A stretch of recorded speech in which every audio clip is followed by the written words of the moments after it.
everyone, I hope you're well. Today I'm gonna give you a tour of the garden. As you probably know, I bought this house a year and a half ago, and then I was able to add another piece of land on the back of the house, and I haven't really shared with you the progress and the changes that I've made, so I thought it would be nice to share. And I'm gonna start by showing you the front of the house. Nothing much has changed really since I got the house. The only thing that changed is the gate that I made to keep the dogs, and also this stone over here. There used to be a huge cross, and here's a little shed that's super useful. I usually leave the bike here, but now I'm using it a lot, so it's outside. And then on the back there you can see the pile of wood. I am so proud of this. This is actually all wood from the piece of land that I got behind the house. I wanted to clear it so that I can make space for vegetable crops and fruit trees. So this is probably the first and only year where I will have free wood, because there's nothing more to cut. And it's nice to have free wood, not gonna lie, but it's so much work. Like, a lot of work. You have to cut the tree down, you have to clean the branches, you have to cut it again with a chainsaw, and then the chainsaw doesn't work and you have to fix it. And then I've cut it with a log splitter, I think that's how you call it. That was fun. That was a lot of fun to use it. So that's what I've been doing for the past 2 weeks, cutting the wood and splitting it and then organizing it here. So I don't know exactly how many hours of work there's in this wooden pile, but I don't think that it will last more than a month or 2 months, if I'm gonna be honest. And I don't even heat the whole house up, so it makes you think just how hard you have to work to heat up your house with wood if you cut your own wood. And I have a newfound respect for the wooden pile that you see around the houses around here, and you see like those huge massive wood piles, and you think how much work went behind that. But anyway, that is enough for the wood, and I'm gonna show you the orchard and the other veggies. So here's where I keep the bike in summer, and then here we have the 3 raised beds. I think that the owners wanted to make of this a parking space, so it's nice and flat, but there's no soil under it. So that's why I decided to make raised beds. So here we have some zucchini. This is all zucchini plants, and then we have some a row of Majestic peas over there, and then here we have a kale plant that I'm letting it go to seed so I can harvest the seeds and use them next year. And then here I have a coriander plant that I'm doing the same thing, just letting it go to seed. If you can get to grow those Majestic peas where you are, I would highly suggest you trying them, because they are delicious. So fresh, and they make a great snack. Then here in the center we have what I like to call the sad raised bed, because this is the bed that gets attacked most by the slugs.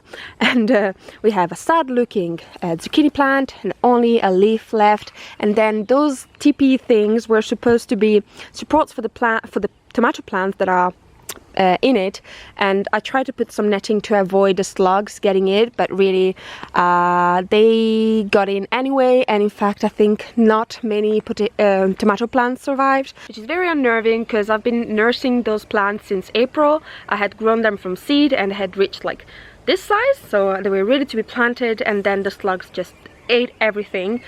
And then here, under 2 layers of hail netting, we have some lettuce, quite a lot of lettuce, but it's only enough for me that I eat a lot of lettuce. I think that next year I might plant even more. And then we have some cabbage, but as you can see, the slugs got the most out of it, of those as well. And I've put 2 nettings again to try and avoid them getting in, because they got in from the top as well, but I don't think that has worked. If you have any suggestions on how to combat slugs, both the reddish ones and the black ones, please let me know, because I've been trying all things. I've put nettles and coffee grounds around the beds. That did not work. I tried to put mint, and I'm growing basil, because they say that basil kind of deters the snails, but they seem to be eating that as well.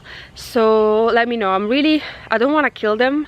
I try and remove them and then I put them somewhere else, but there are so many.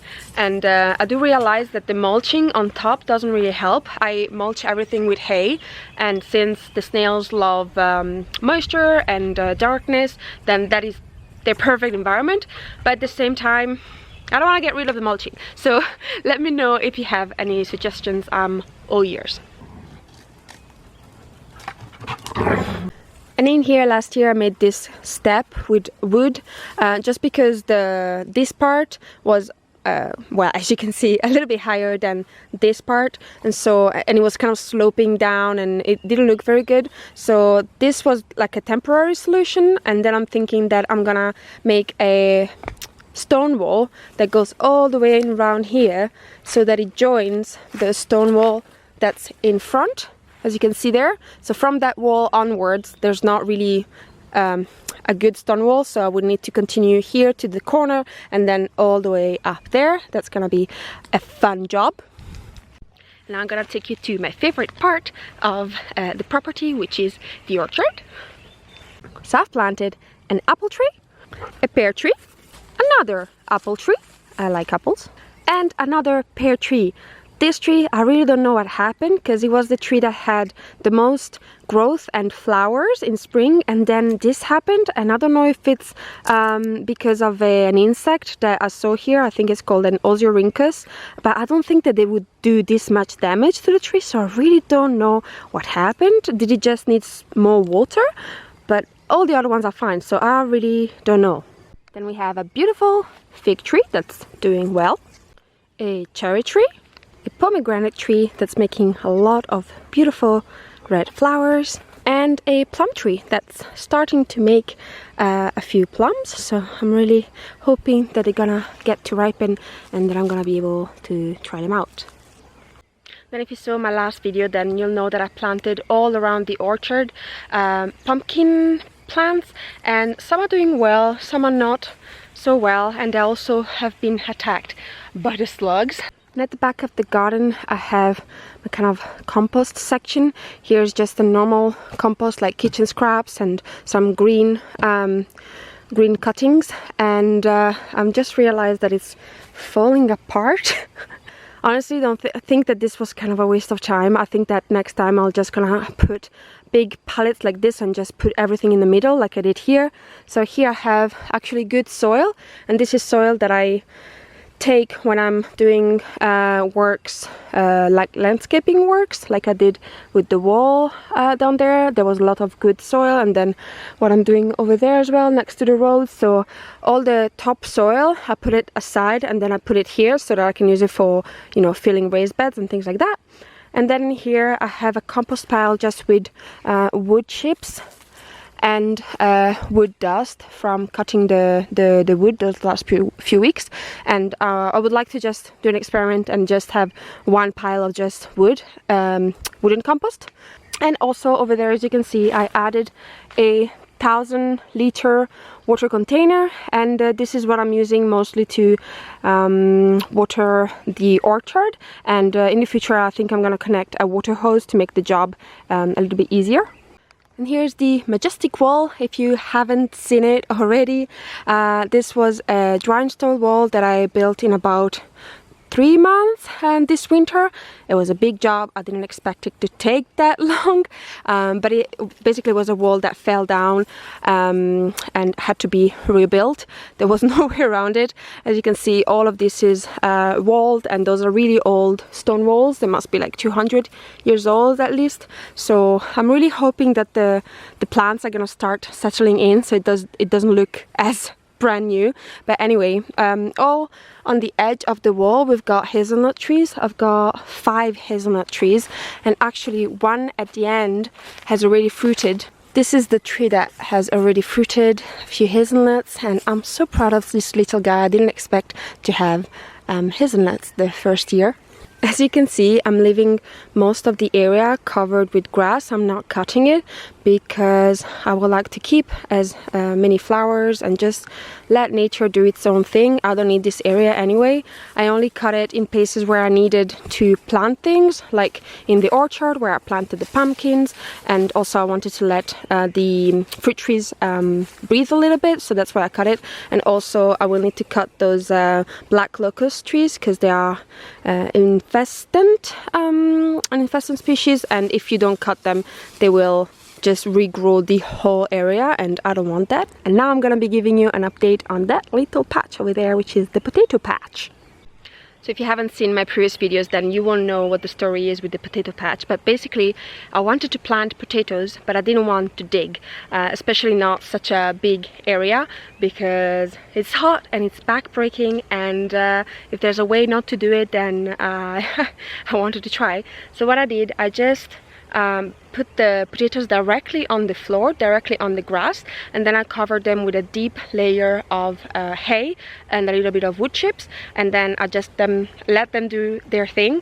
And honestly, I was getting a little bit worried after a month because I wasn't seeing any progress, and then all of a sudden they started popping out, and it makes me so happy in the morning to come out and see which ones are out. As you can see, the potato plants growth is mainly in the middle. There's one line here and one line at the end that's not doing that well. They haven't come out yet, and I think that might have something to do with the moisture. I haven't really added a big edge to the sides of hay to make sure that it would have enough moisture. So I think that's why this has happened, but there's still time for them to pop out. Obviously, so far it's looking good, but we still don't know how many potatoes we're gonna get at the end of the summer. So I hope it works. I hope I'm gonna have a nice harvest, but I'll keep you definitely updated on that. So on the side of the potato patch, again, I didn't want to dig the soil, so I tried using the root stout method again with the hay, and I planted some zucchini plants, and honestly they seem to be doing quite well. They were grown on soil, and I did add maybe like this much of soil under it, but they seem to be doing quite well, and I think one over there fruited as well. Let's go and see. Yep, here it is. We have a little zucchini and a crazy dog. And finally, I'm gonna show you my sowing station and my kind of container vegetable station, which is in the back of the house. I don't show this a lot just because it's a big mess. I try to keep the front of the house that I see more often nice and clean, and then on the back is just tools and lots of clutter. Those are all of my containers. You might be thinking, why are you growing containers when you have so much space to grow stuff? And it's mainly because I don't know yet what the plan is, and I don't want to start planting stuff and then you have to move them. I just want to kind of give myself maybe another year to kind of figure out what the layout is, and so that's why I grow a lot of stuff in pots at the moment. So here we have some parsnips that actually a neighbor gave me the seeds from last year, and they did so well, and I'm looking forward to see how they do in the container. They actually say that they're not the best vegetable to grow in containers just because they grow really long and deep roots, but again, I didn't want to dig, so this is my solution. And here we have a very sad looking jasmine tree that again a neighbor gave me. I don't know what has been my luck with trees this year. They all seem to be drying out, so I don't know what I'm doing wrong. And then here we have corn, and as well here, and this is just a trial to see if they can withstand the wind that comes up from here, and if they do, I think I'm gonna plant a bigger crop. Well, doesn't take much for it to be a bigger crop than here, but a bigger crop next year because I love corn and I eat a lot of it. Here we have some more parsnips, some tomato plants. This is a glorious tomato plant, is the one that has grew the most, and then we have two small ones, and we've got some carrots that I need to thin down because it's a bit crowded over here. And then we have those plants, and let's see if any of you can recognize what those are. Did you guess it? Those are actually tobacco plants, and again, they were gifted to me. I'm not a big smoker, so don't really know what I'm gonna do with it. But traditionally around here they would grow a lot of tobacco. It was a known area for those plants, so I thought why not having them in the garden, and then eventually you can give them to somebody. And then here is my little seedling sowing station. I actually didn't show this in a video. I wanted to make a video, but then I didn't end up doing it. This is actually a little greenhouse that I made with scraps from wood pallets and a piece of plexiglass. This thing already broke, so next time I'll try and make it more sturdy, but basically this was just a help to start the season. And now I mainly have basil, lots of basil. This is actually cinnamon basil and it's delicious, and because I have so much, I think I'm gonna hopefully freeze it and then keep it for the winter. And the reason why I have so much is because last year I tried to sow it and nothing came out of it, so this year it actually worked, and this is why I have those many. But it's okay, I can gift a few away. And then I have just a few lettuces over there that are growing, and then a few aubergine seedlings. But as you can see, once again these slugs got them, so I really need to find a solution for that. We've got a glorious rhubarb plant that definitely outgrew its pot. I need to get a bigger pot because again I need to plant this, but I don't know where, and I don't want to plant it on the wrong spot, so for now I'm keeping it in a vase. Over here I have two maritime pine trees that are really tiny, and this is actually what I use to make my pine needle baskets, so I thought it would be fun to have them here. But this is not really their climate. They require a much drier climate and warmer, so I don't know if those are gonna grow, and even if they grow it's gonna take them 20 years to get to the size that I need them to make my baskets. But anyway, I thought it would be fun to have them. And then lastly here I have two blueberry bushes, and they have fruited quite nicely. I was actually planning to make a wind barrier out of the blueberry bushes for the crops on the land behind, but then I figured out that blueberries don't really like wind either, so I'm back to square one. And you actually gave me a lot of useful tips, and a lot of you suggested decorative shrubs, that I put some kind of shrub on the back. The thing is, they're expensive, and I will be taking up land to put something that doesn't give me any food, and it sounds wrong. I want something that produces something that's edible. So again, brambles could be an idea, but then they get so big and it's hard to manage them, so I still need to find the perfect solution for the wind issue. And then lastly, I kept the most exciting tree for last. The story with this tree is quite long, but I'm gonna try and make it short. This is a weeping willow, which is my favorite tree by far, and I actually got this tree in November last year, and then it stayed at the nursery for 4 or 5 months because the ground was too frozen and I couldn't make a hole big enough to hold it. Anyway, it arrived, and then it lost all of its leaves. It looked so sad and miserable, and I was really worried that it would die. And then now it started making those beautiful leaves again, and so hopefully it will recover. I'm really trying to make sure that I do give him enough water, because those trees do need a fair amount of water. This was actually a gift to myself for hitting the 200,000 subscribers, and I have a very cheesy reason for it. It's just a reminder that everything I have and the lifestyle that I have, of course it's my own doing, but I also have to thank you guys for watching and for following the adventure and for being so supportive. And also eventually it probably will have 200,000 leaves, so you could think that each of one is one of you guys. So that was the thinking behind it. I honestly can't wait to see how this place is gonna look in a few years. It's gonna be so nice, it's gonna be colorful. I have a big vision, and I think it's also lovely to have those videos so I can look back at the progression and see how things were, and you know, all the hard work that went into it. It's already so much different from last year. So yes, Bilbo, you want a ball? You want the ball? Go get it! So thank you for watching this video, and also wanted to give a special thanks to all the patrons. There's quite a few new ones since the last video, and I just wanted to let you know that you don't know how much you're helping. So honestly, thank you, and I shall see you very soon. Say goodbye. Say goodbye. Do you wanna? All right. Bye bye.